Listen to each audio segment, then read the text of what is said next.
함께 기도하겠습니다. 하나님 감사합니다. 오늘도 새날 주시고 예배하며 이 하루 시작하게 하시니 감사합니다. 오늘도 찬송할 때 우리의 마음에 기쁨을 주시고 말씀을 들을 때 지혜를 주시고 기도할 때 응답을 주셔서 주님이 우리와 동행하심이 또 우리가 주님과 동행하고 있음이 경험되고 확인되는 복된 날 되게 하옵소서. 예수님의 이름으로 기도드립니다. 아멘. 찬송가 338장 찬양하시겠습니다.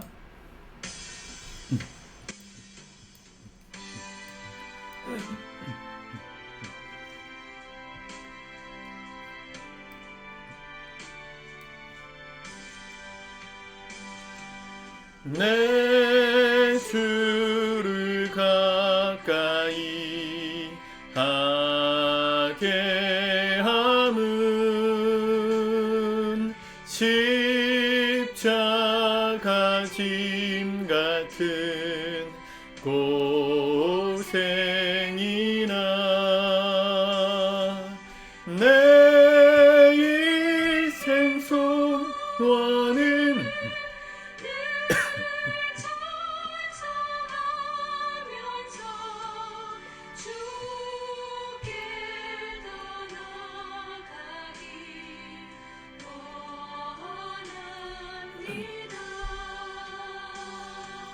내 고생하는 것 옛 야곱이 돌베개 베고 잠 갔습니다.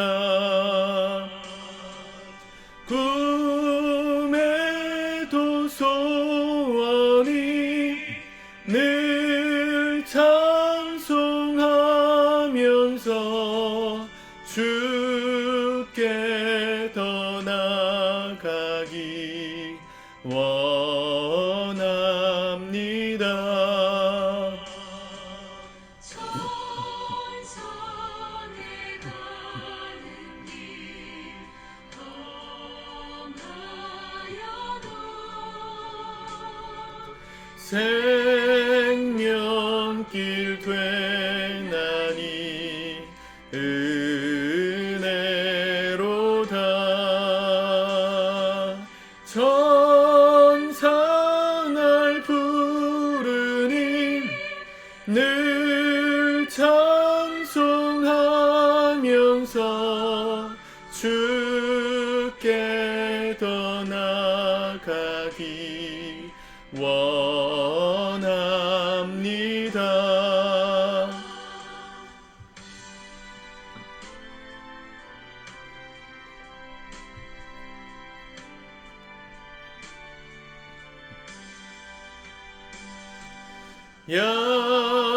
야곱이 잠 깨어 일어난 후 돌단을 쌓은 것 본받아서 숨질 때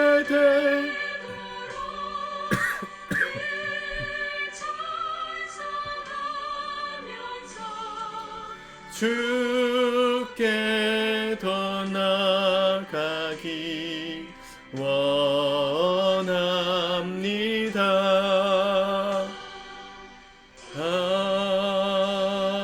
아멘.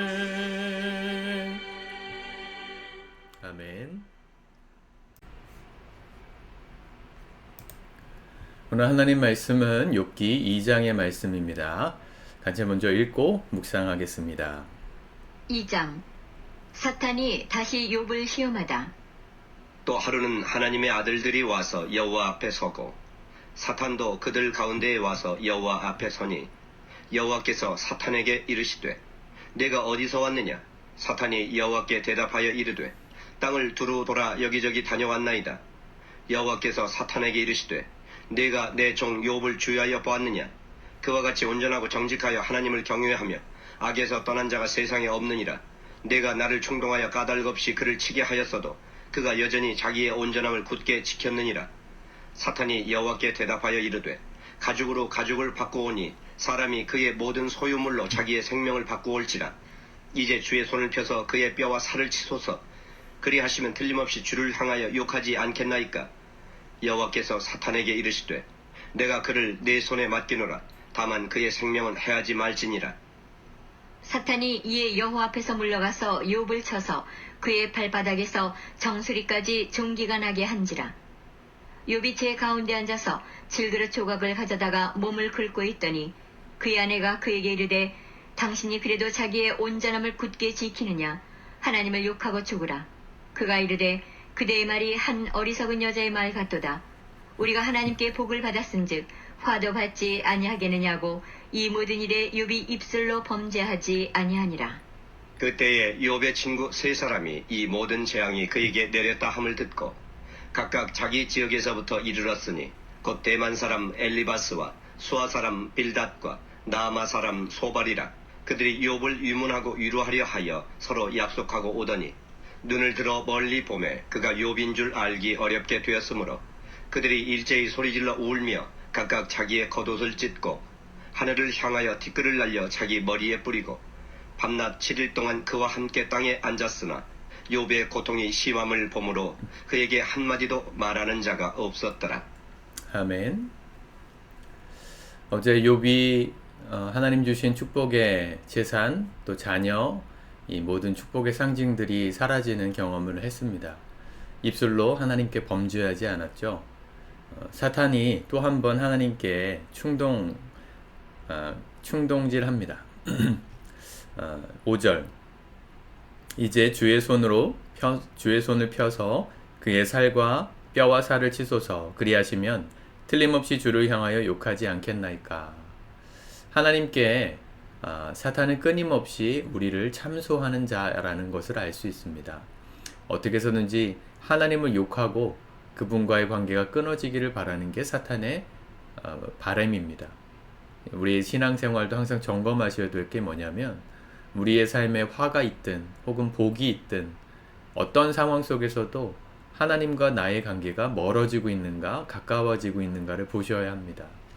어떠한 상황 속에서도 하나님은 우리의 편이시고 우리의 아버지이시고 우리의 선을 행하시는 분이십니다. 그런데 그 관계를 깨는 게 있어요. 마귀라는 거죠. 여러분들 그 마귀의 통로가 뭡니까?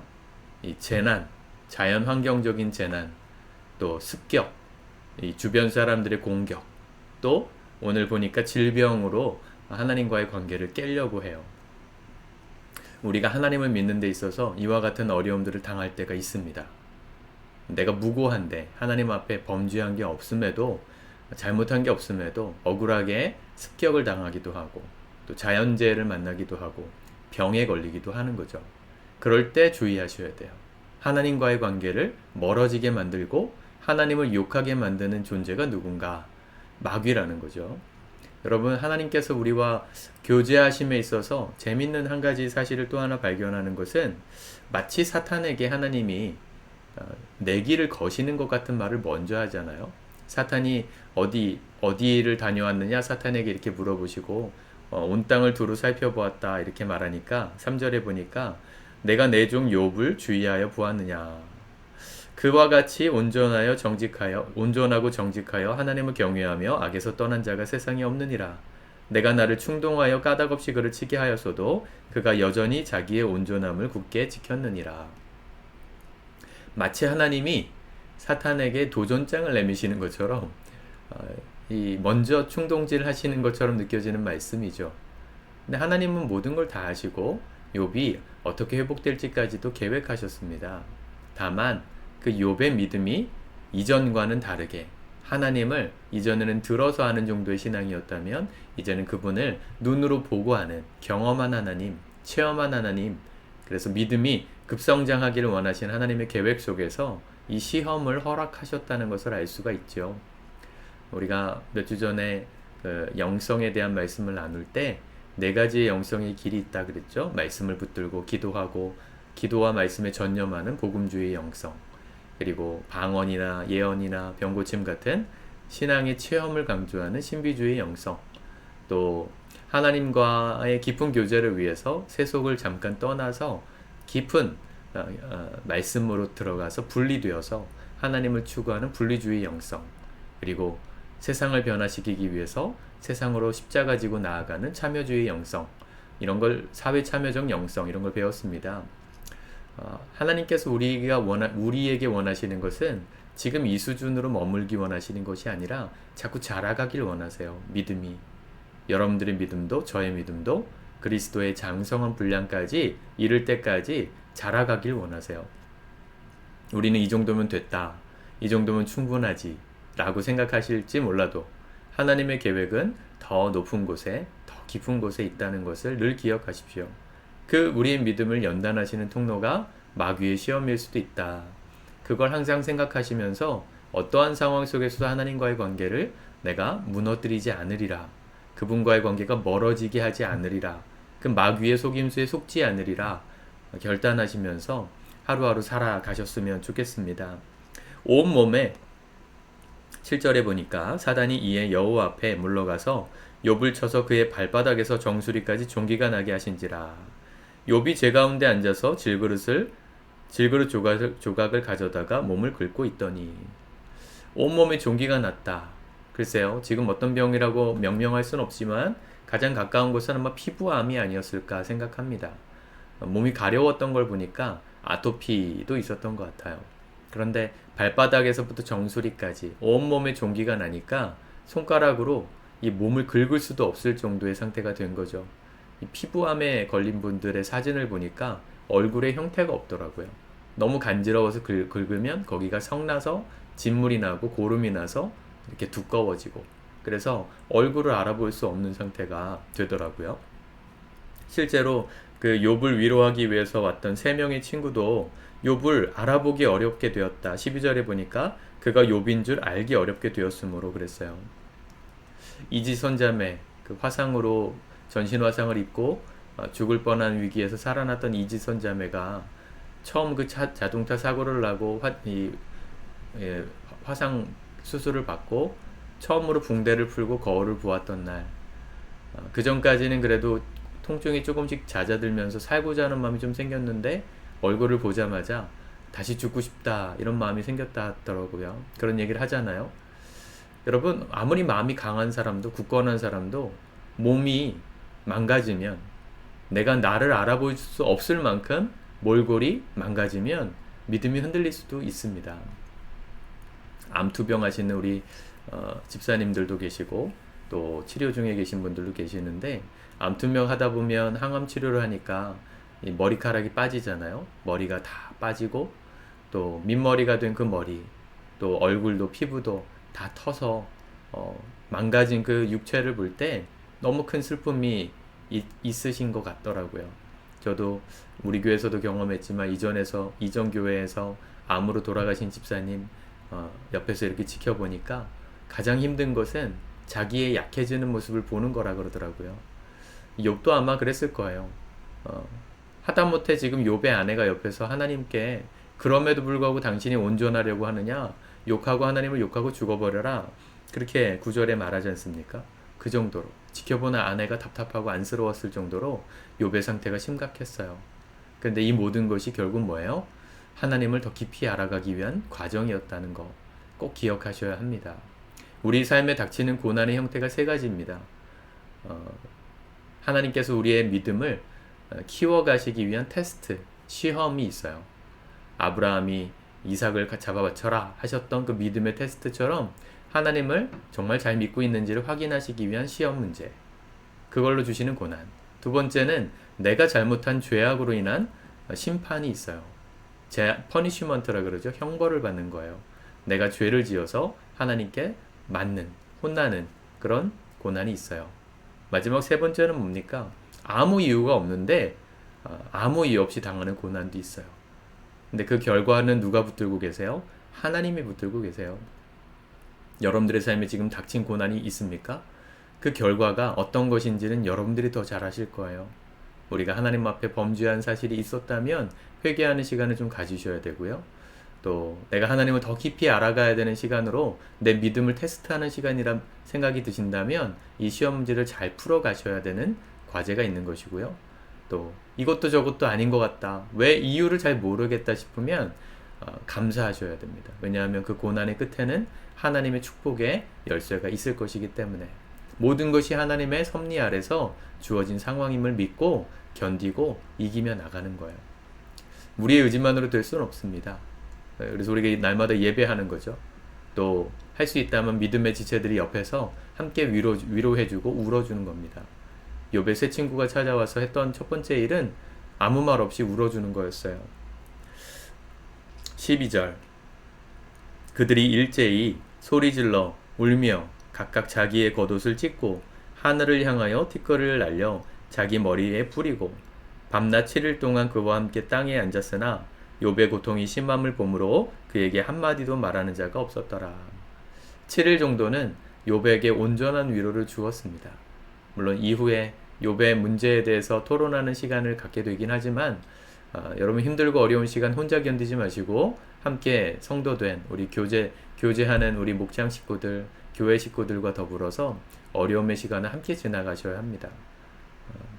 그들의 고난의 문제에 대해서 성도들은 너무 분석하려고 할 필요도 없어요. 그냥 같이 울어주는 것, 같이 옆에서 슬퍼해 주는 것, 위로해 주는 것, 그게 우리가 할 수 있는 전부의 사랑이라고 생각이 듭니다.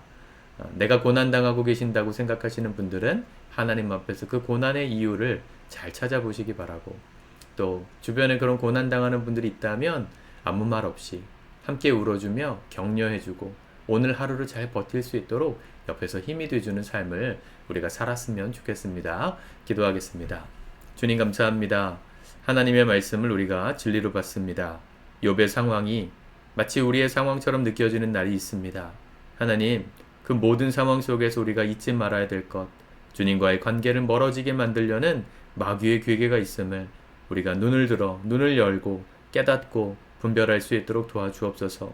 어떠한 상황 속에서도 주님 허락하신 상황이 우리와 주님과의 관계를 더 깊게 만드는 통로가 됨을 믿고 잘 견디고 이길 수 있도록 힘 주시옵소서.